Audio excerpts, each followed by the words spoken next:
पहले आप सबको भारतीय नववर्ष की बहुत बहुत हार्दिक शुभकामनाएं। जयंत जी, आपने मुझे बुलाया, आपका विशेष रूप से धन्यवाद कि आपने भगवान परशुराम जी की धरती पे मुझे पहली बार आने का अवसर दिया।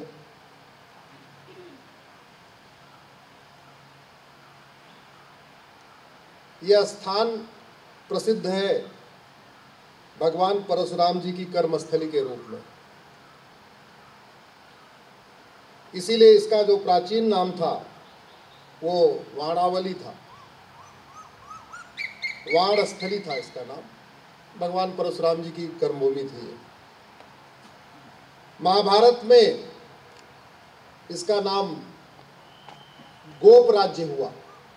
महाभारत में इसका वर्णन है आपके स्थान का, और मतलब भगवान राम के समय और उससे पहले वाणावली, उसके बाद गोप राज्य, उसके बाद थोड़ा और आगे बढ़ते तो इसका नाम हुआ गोपकपुरी, उसके बाद फिर आपके स्थान का नाम हुआ गोवांचल, फिर इसका नाम हुआ गोमंत, उसके बाद हुआ चंद्रपुर, और अब हो गया गोवा। पुर्तगालियों को इतना बड़ा नाम पसंद नहीं रहा होगा तो उन्होंने इसको शॉर्ट करके उसको छोटा बना दिया और गोवा कर दिया। गोवा के बारे में जैसा फिल्मों में दिखाते हैं, यहाँ बिल्कुल उल्टा है। फिल्मों में गोवा की एक ऐसी इमेज दे दी गई है कि समुद्र का किनारा है, बीच है, और लोग वहाँ पे, यहाँ आके मुझे समझ में आया कि वास्तव में भारत का संस्कार देखना है, भारत की संस्कृति देखनी है, भारतीय परंपरा देखना है, भारतीय दर्शन देखना है, भारतीय ज्ञान विज्ञान देखना है, तो लोगों को एक बार गोवा जरूर आना चाहिए। वो बीच देखने के लिए नहीं, बल्कि भारत की परंपरा देखने के लिए।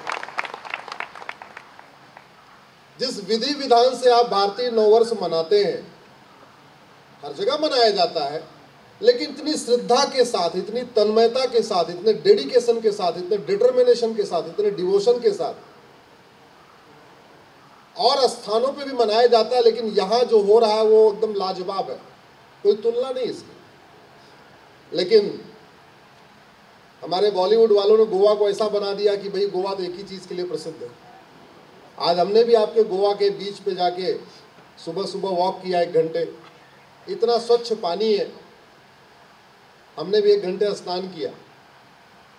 और जो फिल्मों में देख रहे थे, हम सोचे कहीं दिखाई पड़ जाए हमको, उस वाले बीच पे तो नहीं दिखाई पड़ा जिस बीच पे हम गए थे, कोई और बीच होगा, मुझे नहीं पता उसका। आज का दिन बहुत ही महत्वपूर्ण है।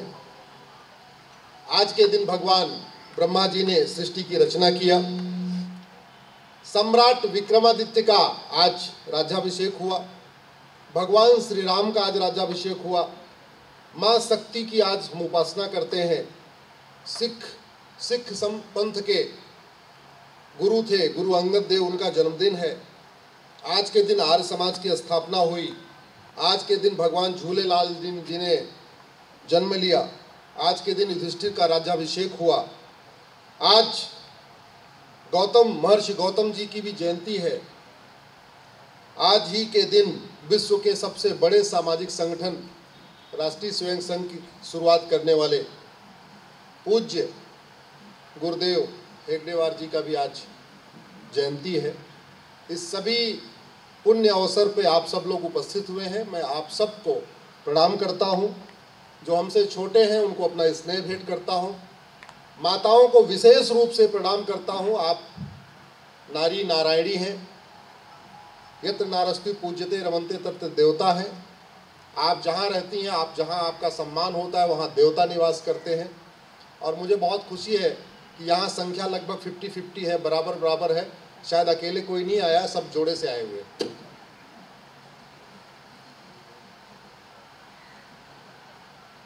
मैंने एक PIL फाइल किया था सुप्रीम कोर्ट में कि भारत में एक रीनेमिंग कमीशन बनाया जाए, और वो आपसे भी बहुत लिंक्ड होता है। अब आप महाभारत अगर आप पढ़ेंगे तो आपको गोप राज्य का वर्णन मिलेगा। लेकिन आप गोप राज्य को ढूंढिए पृथ्वी पे तो आपको नहीं मिलेगा, क्योंकि गोप राज्य क्या बन गया? गोवा। वाल्मीकि रामायण पढ़ेंगे तो आपको वाणस्थली का वर्णन मिलेगा, वाणावली का वर्णन मिलेगा, लेकिन आप उसको ढूंढिए तो आपको नहीं मिलेगा, क्योंकि वो बन गया गोवा। जिन स्थानों का वर्णन हमारे वेद पुराण में है वो आज की डेट में आपको नहीं मिलते। जिन स्थानों का वर्णन आपके वेद में है, आपके पुराण में है, आपके भगवत गीता में है, आपके रामचरितमानस में है, आपके वाल्मीकि रामायण में है, उन स्थानों को आप ढूंढिए तो नहीं मिलेंगे। इसलिए हमारे बच्चों को पढ़ाया जाता है रामायण एक काल्पनिक घटना है, भगवत एक काल्पनिक घटना है, रामायण इज ए मिथ, भगवत की महाभारत इज ए मिथ। और हमारे बच्चे धीरे धीरे धीरे धीरे उसको मानने भी लगते हैं। क्यों? क्योंकि जिन स्थानों का वर्णन हो तो मिलते ही नहीं। हमारे 51 शक्तिपीठ है देवी जी के।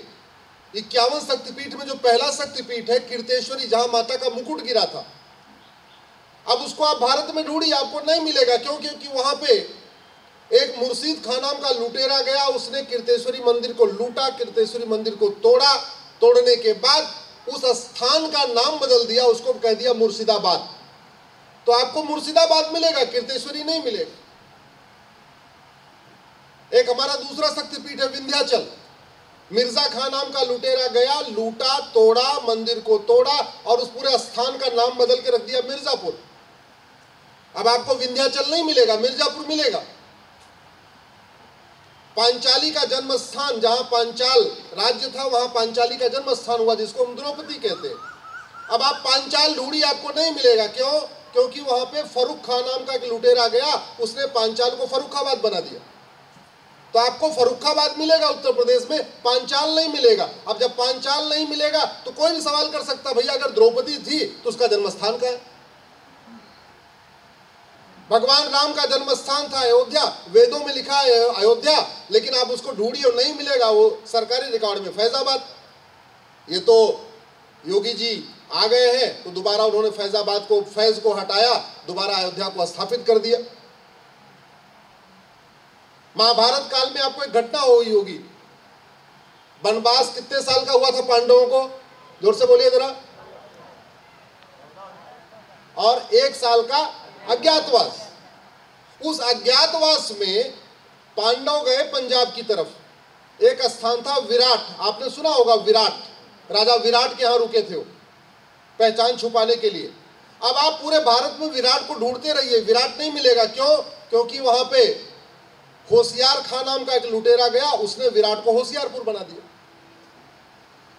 तो जिन स्थानों का वर्णन हमारे वेद पुराण में वो मिलते ही नहीं है। भगवान परशुराम की ये कर्मस्थली है।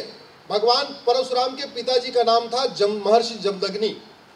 महर्षि जमदग्नि का जहां आश्रम था उस स्थान को कहते हैं महर्षि जमदग्निपुरम। वहां जौना खान नाम का लुटेरा गया, उसने जमदग्निपुरम को जौनपुर बना दिया। इस तरीके से हमारे ऐसे स्थान जो हमारे वेद में है, पुराण में है, भगवत गीता में है, रामायण में है, उनको बदल दिया लुटेरों ने। मुर्शिद खान ने कीर्तेश्वरी को मुर्शिदाबाद बना दिया, मिर्जा ने विंध्याचल को मिर्जापुर बना दिया, जौना खान ने जमदग्निपुर को जौनपुर बना दिया, मुजफ्फर खान ने विदेह को मुजफ्फरपुर बना दिया, होशियार खान ने विराट को होशियारपुर बना दिया, गाजी खान ने गजप्रस्थ को गाजियाबाद बना दिया, फरीद खान ने तिलप्रस्थ को फरीदाबाद बना दिया। अब एक बात और, भगवान कृष्ण ने 5 गांव मांगे थे, आपको याद होगा महाभारत में। एक गांव था इंद्रप्रस्थ, अब आप उसको ढूंढिए नहीं मिलेगा क्योंकि वो दिल्ली हो गया। दूसरा गांव था तिलप्रस्थ, उसको आप ढूंढते रहिए नहीं मिलेगा क्योंकि वो फरीदाबाद हो गया। तीसरा गांव था सोनप्रस्थ, उसको ढूंढते रहिए नहीं मिलेगा, वो सोनीपत हो गया। चौथा गांव था पानप्रस्थ, उसको ढूंढते रहिए नहीं मिलेगा क्योंकि वो पानीपत हो गया। 5वां गांव था गजप्रस्थ, अब आप उसको ढूंढते रहिए नहीं मिलेगा क्योंकि तो गाजियाबाद हो गया।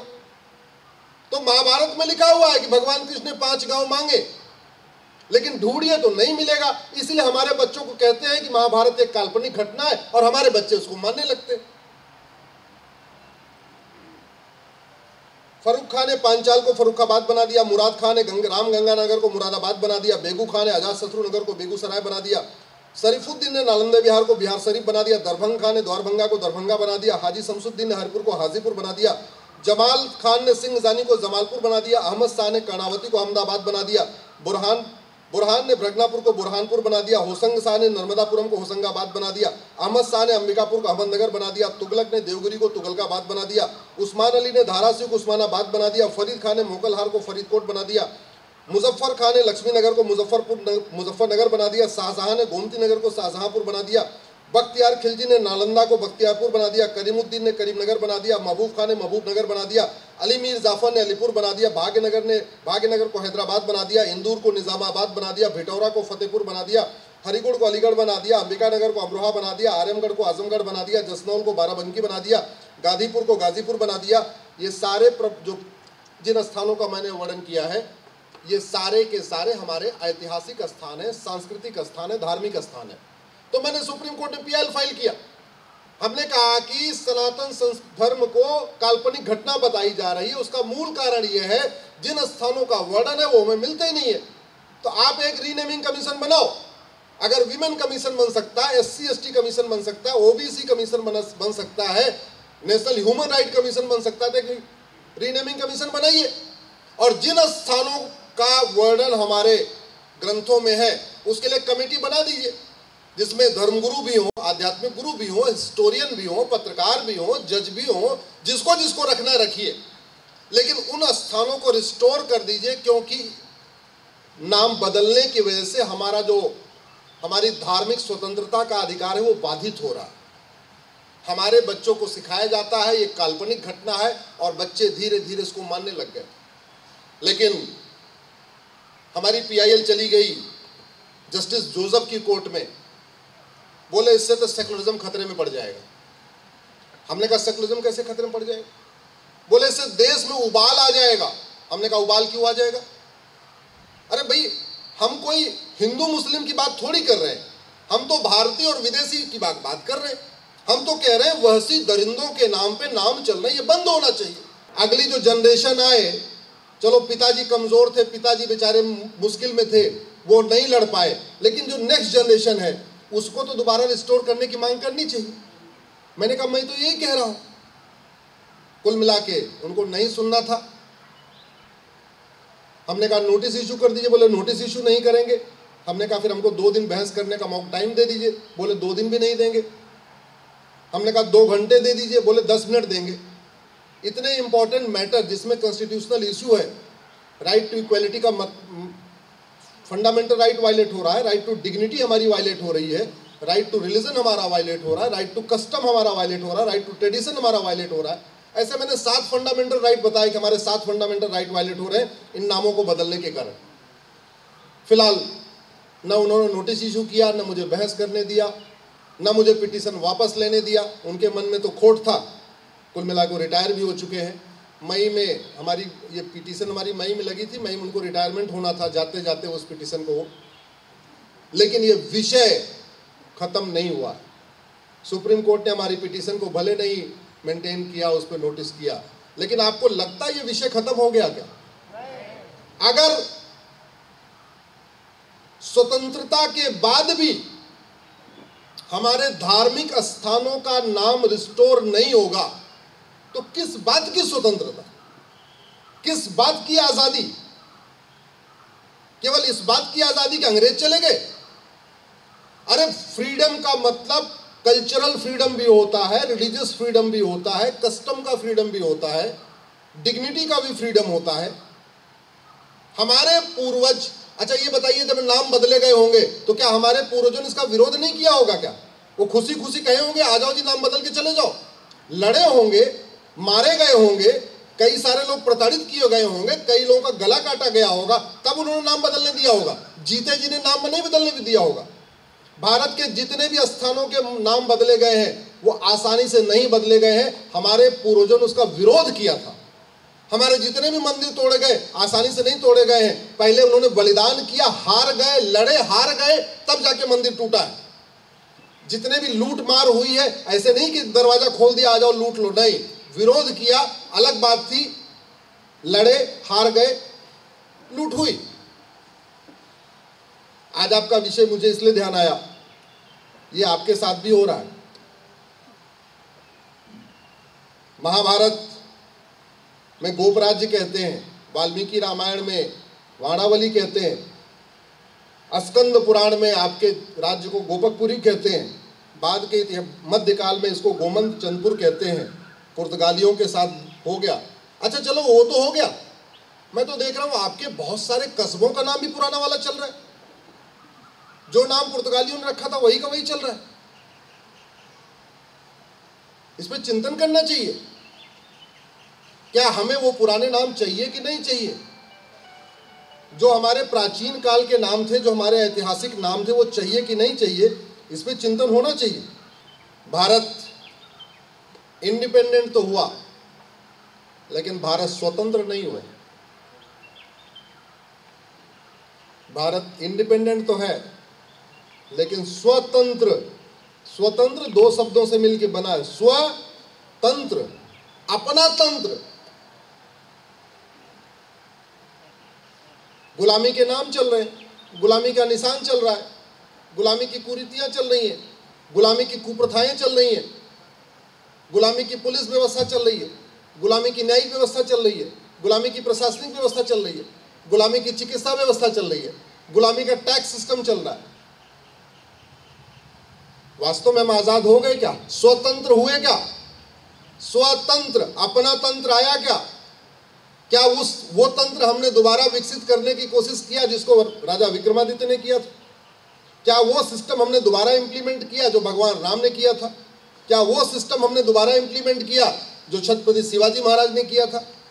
क्या वो तंत्र हमने दोबारा विकसित किया जिसको चंद्रगुप्त मौर्य ने किया था? हाँ, मैं ये नहीं कहता हूं सारा पुराना सिस्टम ले लो, लेकिन मैं ये कह रहा हूं कि अगर हमारा सिस्टम, प्राचीन सिस्टम इस वर्तमान सिस्टम से अच्छा है तो हमें तो बेस्ट लेना चाहिए ना। क्या हमारी पुलिस व्यवस्था दुनिया की सर्वोत्तम पुलिस व्यवस्था है क्या? क्या हमारा न्यायिक सिस्टम दुनिया का सर्वोत्तम न्यायिक सिस्टम है क्या? क्या हमारा टैक्स सिस्टम दुनिया का सर्वोत्तम टैक्स सिस्टम है क्या? अगर हम बाकी चीजों में बेस्ट ढूंढते हैं, वर्ल्ड क्लास हाईवे बनाते हैं, वर्ल्ड क्लास मिसाइल बनाते हैं, वर्ल्ड क्लास एयरपोर्ट बनाते हैं, वर्ल्ड क्लास हॉस्पिटल बनाते हैं, वर्ल्ड क्लास स्कूल बनाते हैं, वर्ल्ड क्लास शॉपिंग मॉल बनाते हैं, तो हमारा सिस्टम भी तो वर्ल्ड क्लास होना चाहिए। हुआ क्यों नहीं? क्योंकि आप लोगों ने डिमांड नहीं किया। अपने दिल पे मत लेना, आप लोग तो डिमांड करते ही हो, सामने बैठे हो, लेकिन एक जनमानस ने कभी इस पे काम नहीं किया। और पूर्ववर्ती सरकारों ने तो पूछो नहीं। भारत के संविधान में 22 पार्ट है और संविधान में 22 चित्र भी थे। एक पार्ट में राम लक्ष्मण सीता जी का चित्र था, एक पार्ट पे भगवान कृष्ण अर्जुन को उपदेश दे रहे हैं, एक पार्ट में भगवान नटराज का चित्र था, एक पार्ट में हनुमान जी का चित्र था, एक पार्ट में गौतम बुद्ध का चित्र था, एक पार्ट में भगवान महावीर का चित्र था, एक पार्ट में हमारे गुरुकुल बने हुए थे, एक पार्ट में हड़प्पा मोहनजोदड़ो का चित्र था, एक पार्ट में नालंदा का चित्र था, एक पार्ट में नेताजी सुभाष चंद्र बोस का चित्र था। लेकिन उन चित्रों को निकाल के हटा दिया गया और 1976 में आपातकाल के समय जब लोकसभा का टेन्योर भी पूरा हो चुका था, 1976 में लोकसभा का टेन्योर मार्च में खत्म हो गया था और 1976 में दिसंबर में आपातकाल के समय टेन्योर पूरा होने के 8 महीने के बाद भारत प्रियम्बल में 2 शब्द जोड़ दिए गए। क्या क्या? सोशलिस्ट और सेकुलर। सोचिए, सारे विपक्षी नेता जेल में, मीडिया वालों का बिजली पानी का कनेक्शन काट दिया गया, अखबार छप नहीं पा रहे थे, 1-2 अखबार छपते थे, बेचारे जनरेटर लगा के पेपर छाप रहे थे, नहीं तो सारे जितने भी मीडिया हाउस थे सबका बिजली पानी का कनेक्शन काट दिया था। ना पानी पीने को मिल रहा था, ना वहां बिजली थी। ऐसे टाइम में भारत में सोशलिस्ट और सेकुलर आया। मैं आपसे पूछता हूं और जोर से उत्तर दीजिए, डॉक्टर का काम अच्छी दवाई देना है या मरने के लिए दवाई देना? जोर से बोलिए। ड्राइवर का काम अच्छी तरीके गाड़ी चलाना है, गाड़ी को गड्ढे में कुदा देना? टीचर का काम अच्छी शिक्षा देना है, नफरत सिखाना? ऐसे ही लॉ मेकर का काम क्या है, सांसद विधायक का काम क्या है? अच्छा कानून बनाना या घटिया कानून बनाना? अच्छा कानून मतलब ऐसा कानून बने जिससे भारत की संस्कृति मजबूत हो, भारत की परंपरा मजबूत हो, भारत का दर्शन मजबूत हो, भारत का ज्ञान विज्ञान मजबूत हो। जैसे हमारे देश में मामा को मामा बोलते, मौसा को मौसा, चाचा को चाचा, फूफा को फूफा। ये चारों अलग अलग है ना? ये चारों रिश्ते अलग अलग हैं कि नहीं? और चारों के लिए चार नाम अलग अलग हैं। मौसी अलग है, चाची अलग है, बुआ अलग है, चाची अलग है, चारों के लिए अलग अलग नाम है। अंग्रेजी में क्या है? मौसी को क्या बोलते हैं? जोर से बोलिए। चाची को, बुआ को, मौसा को, फूफा को, चाचा को। तो उनके यहां शब्द नहीं है, इसलिए वो एक एक शब्द से 5-5, 6-6 काम करते हैं। अरे जब हमारे संविधान में आर्टिकल 14 कहता है सब समान है, 15 कहता है भेदभाव नहीं करना, 16 कहता है सबको इक्वल अपॉर्चुनिटी देना, 17 कहता है छुआछूत मत करना, आर्टिकल 21 कहता है सबको राइट टू डिग्निटी है, आर्टिकल 25 कहता है सबको फ्रीडम ऑफ रिलीजन है।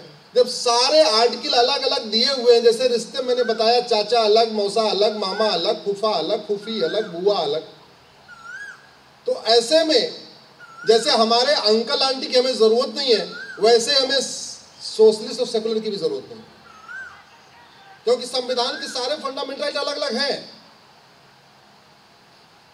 लेकिन चित्र निकाला पिताजी ने, नेहरू जी ने, और सोशलिस्ट सेकुलर किसने जोड़ दिया? बेटी ने, वो भी इमरजेंसी के काले काल में, ब्लैक डेज में। अब निकल तो गया, उस समय निकालना भी बहुत आसान था, निकाल दिया, मन किया भाई निकाल दो, सारे चित्र निकल गए। इमरजेंसी थी, बोले सोशलिस्ट सेकुलर जोड़ दो, जुड़ भी गया। अब दोबारा इन चित्रों को जोड़ सकते हैं क्या? दोबारा भगवान राम के चित्र को जोड़ने में, भगवान कृष्ण के चित्र को जोड़ने में, हनुमान जी के चित्र को जोड़ने में, भगवान नटराज को वापस इसमें लाने में, गुरु गोविंद सिंह को इसमें वापस लाने में, छत्रपति शिवाजी महाराज को वापस लाने में बहुत मेहनत करनी पड़ेगी। और जितने भी चित्र थे सारे मीनिंगफुल थे। चैप्टर 15 इलेक्शन से रिलेटेड है। इलेक्शन वाले चैप्टर 15 पे भगवान गुरु गोविंद सिंह का और छत्रपति शिवाजी की फोटो थी। पर्पज क्या था? कि सारी पॉलिटिकल पार्टियां छत्रपति शिवाजी महाराज और गुरु गोविंद सिंह के रास्ते पे चले, इसलिए चैप्टर 15 में गुरु गोविंद सिंह, छत्रपति शिवाजी महाराज को रखा गया। पर्पज ये था, जो वोटर हैं जब वोट देने जाए तो छत्रपति शिवाजी महाराज को और गुरु गोविंद सिंह को याद करके जाए, उसके बाद वोट करें और उस पार्टी को वोट करें जो मैक्सिमम इनके रास्ते पे चल रही हो। लेकिन चित्र गायब हो गए। अब दोबारा इन चित्रों को लाने के लिए आपको 2/3 बहुमत चाहिए, 2/3 लोकसभा में भी चाहिए, 2/3 राज्यसभा में भी चाहिए।